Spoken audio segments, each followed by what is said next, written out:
Are you sitting comfortably? I hope so. This episode is absolutely crazy. Welcome back to Leeds United, Pride of Yorkshire.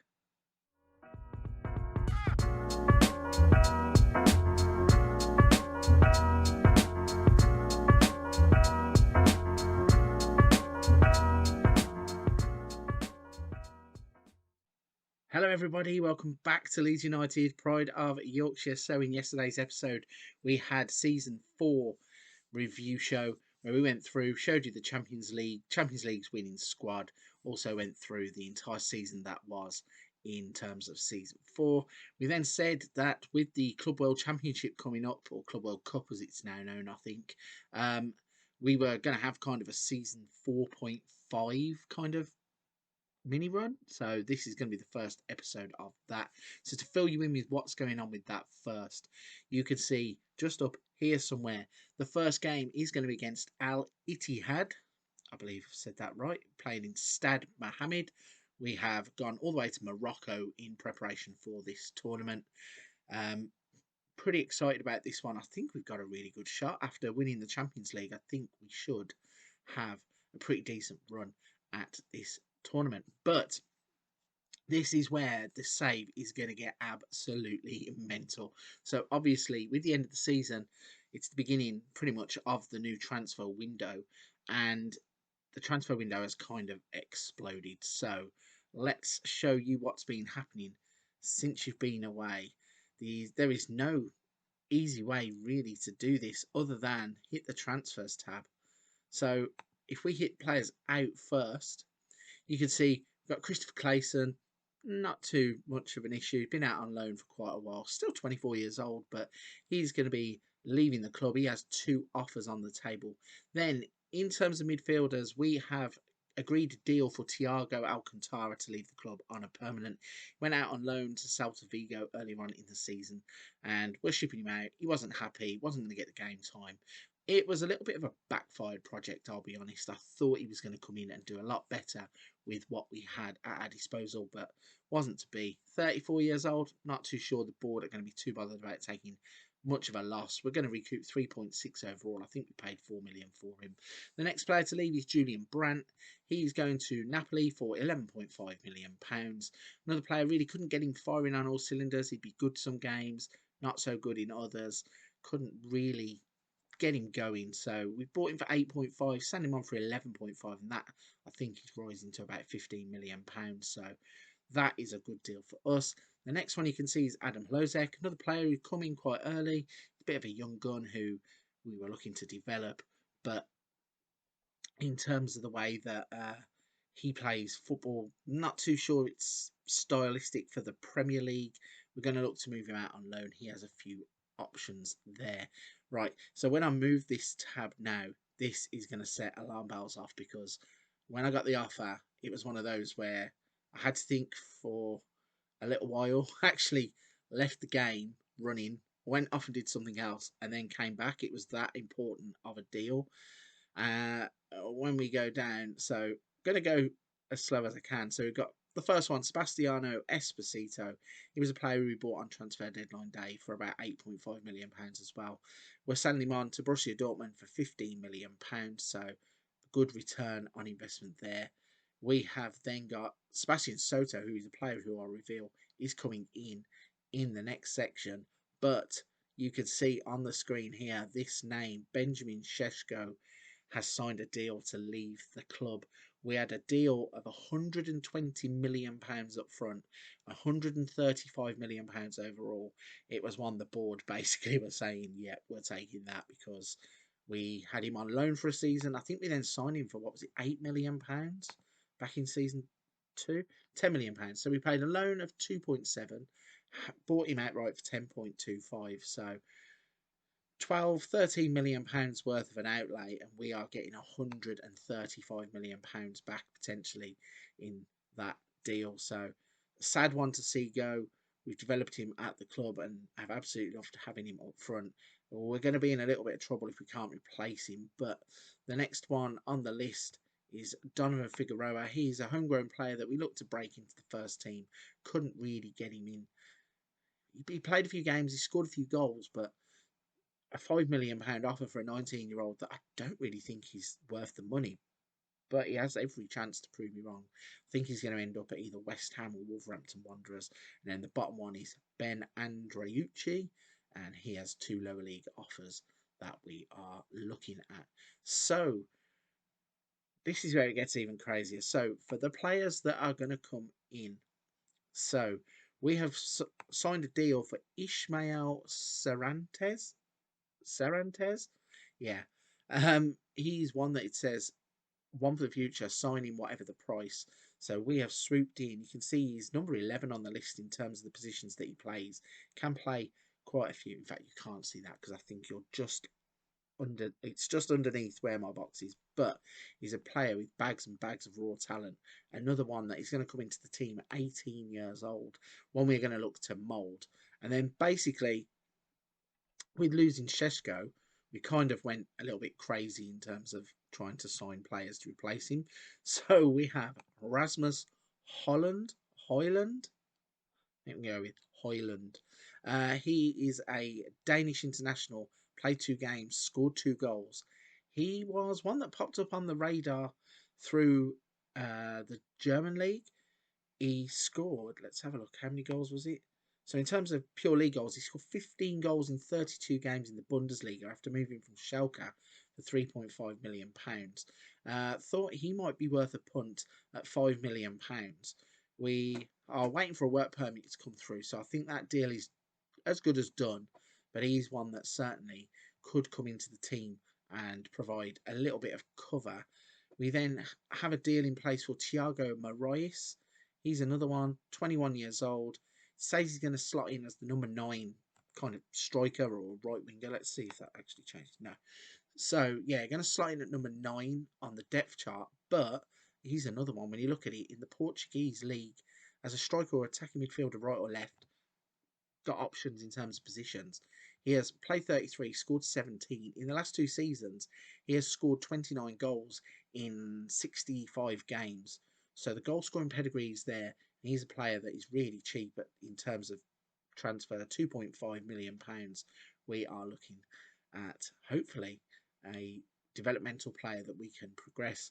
And then this is the one that I'm excited about. So we are losing our star striker. He's off to Paris Saint-Germain. So what do you do when you lose your star striker? Yeah, go out and buy another one. And this one is a third of the price. So we have a deal in place for £40 million for Dusan Vlahovic. Could never get this right. I even did a Wonder Kids video of the potential superstars of FM22, and I think I settled on Vlahovic. So that's what we'll go with in this save. But look at the player. He is going to be an absolute star. We know that he already has a brilliant goal scoring record. When we look at his career stats, in terms of goals scored, he has, over his career, 82 goals in 228 games, but certainly in the past couple of seasons, 34, 17 goals, 33, 12 goals, 1 in 1 for Fiorentina before landing the Real Madrid move for £31 million. 25 appearances, 10 goals, an average rating of 7.05. So we swooped in as soon as Sheshko was moved on. We looked at 2 players, Lorenzo Luca and Dusan Vlahovic. Both of those are on the potential superstars of FM22 list. We got the deal done and in place for Vlahovic, just waiting for his work permit to come out. But that one, I believe, is going to go through, no problems. I'm very excited to get him into the team. And hopefully, he's going to be firing us into the next phase of this save. There are a few other players that we have brought in. So let's have a little look. You can see that since the transfer window has closed, we went and bought in the Wonder Kid, Santiago Garcia. He was one of the ones listed on the Next Gen Top 50. I can't remember whether he was number 1 or number 2, but we signed both of those players. He is a left or right back that can slot in for either of our 2 positions that we need. So it's good cover for both Singo and for Firpo. Hopefully he'll get himself quite a bit of game time. We then signed Klaus Ferber. He was one that we showed off in a previous episode. Again, I think it was Ferber that was number 2 on the list. But we've signed him. He is coming in. He is another media description, now just defensive midfielder, but at the time he was Wonder Kid, and he's one that is obviously well thought of. We then went and started spending some more money. So James Madison is now a Leeds United player. We went and poached him from Leicester City. He has only played once for England, but we paid £37.5 million for him. Not all of it up front, admittedly. And he is a player that I think is going to give to Catalan a bit of a run for his money in this attacking midfielder centre part position. Like the part of the field that we were pretty much lacking in terms of getting goals was from attacking midfield. And we needed somebody else to score goals to help Šeško out. So hopefully we are going to bring James Madison in, and he's going to be the one that will start scoring goals from that position. We then brought in Callum Wilson. Bit of question marks over the reasons that I did this. Basically, it was the fact he's cheap as chips. We know he scores goals in the Premier League. Only wanted to come in as an impact sub. Didn't really want anything great in terms of wages. So 70k is not too bad. I know it sounds a lot, but we are now at the stage in the save where that is basically like reserve team wages. We've got players like Melier, who's just renewed his contract on £190,000 a week. So a bit crazy, but Callum Wilson is a solid, reliable Premier League player. Plus, he fills the quota for homegrown players as well. So the next one that we signed, not in. How did we jump back to the start there? So the next one that we signed was Sebastian Soto. He popped up again in one of these lists of players who had impressed in their league. So I think he won something like Young Player of the Season when he was at Tromsø.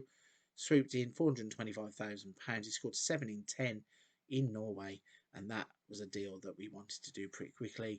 And then the last one that we signed before all the bit in the transfer window that I was just talking about was signing Louis Barry from Aston Villa. I think he come from Aston Villa, straight to us from Aston Villa. Yeah, he comes to us from Aston Villa for £15.75 million.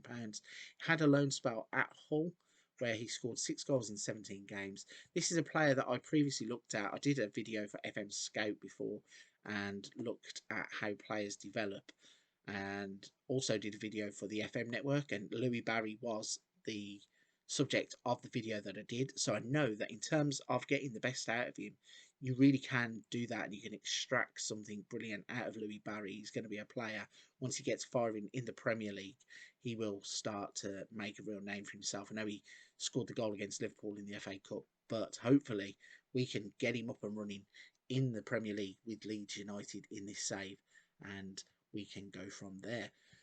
So, bit of a crazy intro to this one, and like I said, the drama was just mad. It was kind of happening, bang, bang, bang. Everything was going, and we were just trying to replace one player with another player and then spend a bit of money here.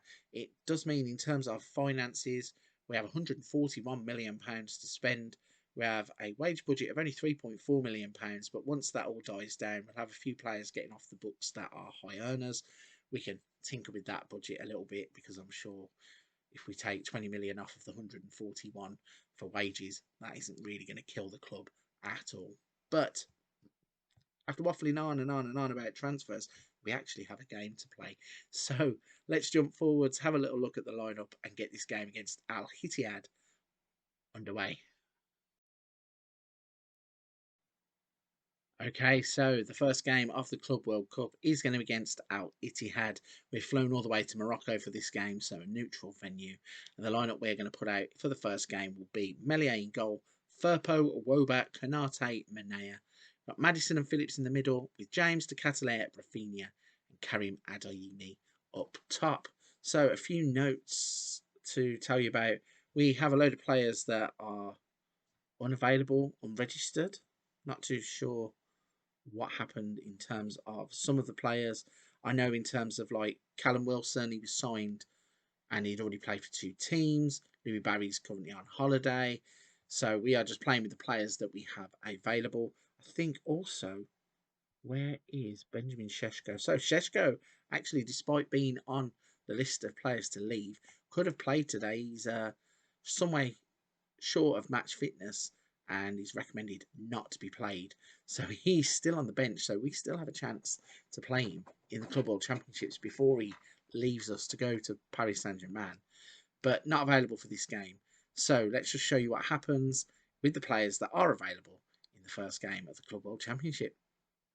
Here we go then, the build-up to the first game of the Club World Cup is underway.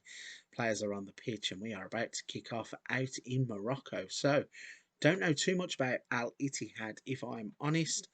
All I know is that we are coming off the back of a Champions League win, and that should be enough really for us to be favourites in this game. And we start off early with a Rafinha corner that goes all the way through to De Ketelaere.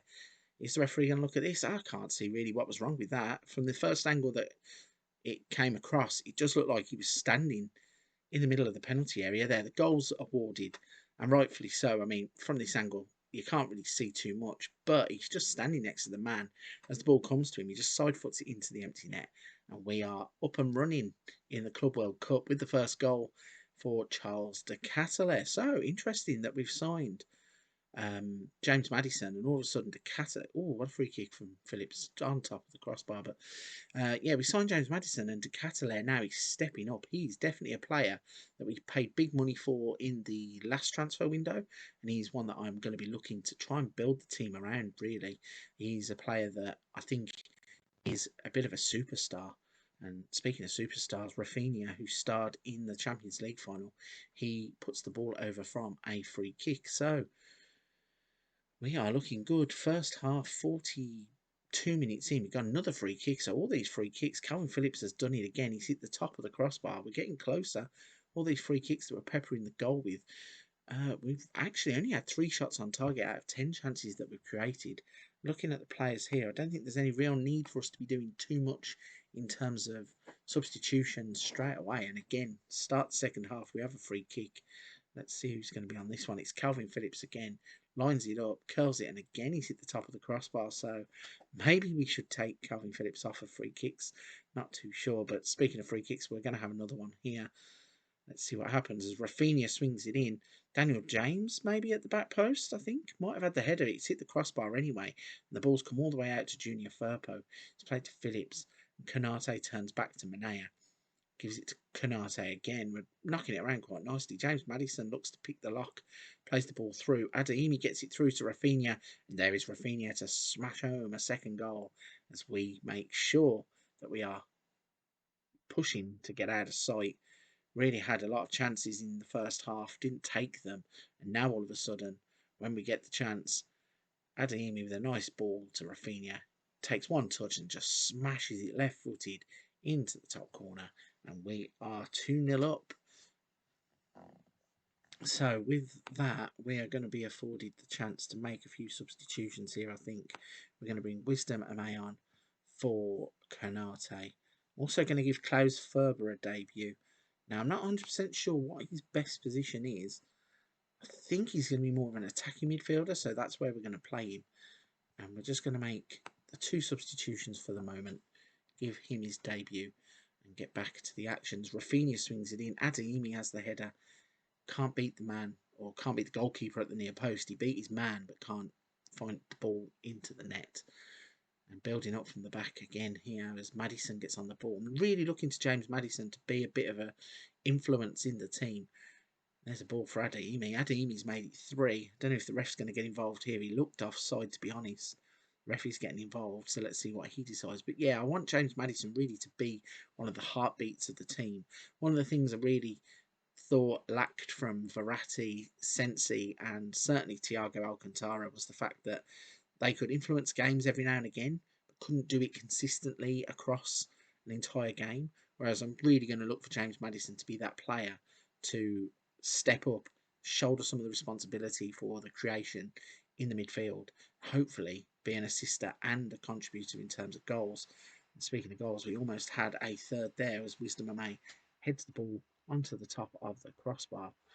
So this is really ebbing away. I think we're going to make a couple of our substitutions. Let's see who we can get on. Let's give Angelo a few minutes in place of Rafinha and try and save his legs. Are we allowed to make... How many substitutions can we make in this competition? I am not sure. But we are going to try and make 5. No, still 3. So there we go. That's the last substitution we're going to make. We're going to get Angelo on the pitch in place of Rafinha. And hopefully this game is just going to run its course. Quite interesting here. It's saying there's 19,471 away fans. That means that the rest of the ground must be filled with Leeds fans. Lots of white shirts in the ground, so maybe that is correct. Maybe we took 30 odd thousand to Morocco for the Club World Cup. I mean, Leeds are absolutely fantastically followed team. Every single Leeds supporter is so passionate about the team. I have a couple of friends who actually support the club, and all they do is talk about Leeds, travel with Leeds, show us videos of the away fans, and they are absolutely immense. So if they have in the game taken 30 odd thousand to Morocco, it's not that surprising, really. But